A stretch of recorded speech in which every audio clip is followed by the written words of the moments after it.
नमस्कार, मी निलेश वसंत देशमाने, वास्तु व ज्योतिष विशारद. आज देवघरात शिवलिंग असावं की नाही आपण याच्यावर चर्चा करणार आहोत. मला खूप लोक असे प्रश्न विचारतात की गुरुजी, देवघरात शिवलिंग असावं की नाही? नक्की असावं. शिवलिंग हे देवघरात असावं. शिवाचं आत्म्याचं प्रतीक म्हणून मानलं जातं. त्यावरचं शिवलिंग हे 6 इंचापेक्षा मोठं नसावं. शक्यतो तो शिवलिंग हे 3 बोटं एवढ्याच अंतराचं असावं किंवा तेवढ्याच मापाचं असावं, त्याच्यापेक्षा मोठं नसावं. जेवढं मोठं शिवलिंग तेवढा मोठा विस्तार. तर त्यामुळे देवघरातलं शिवलिंग, घरातलं शिवलिंग हे 3 बोटा एवढंच असावं.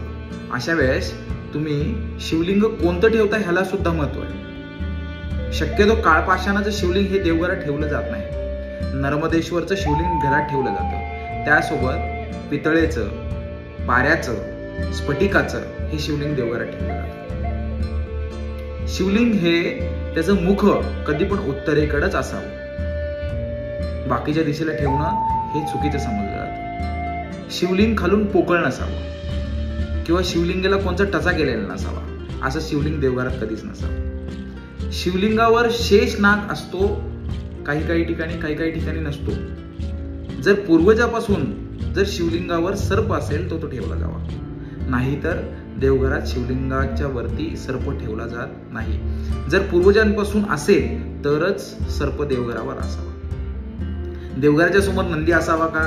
देवघराच्या समोर अजिबात नंदी नसावा.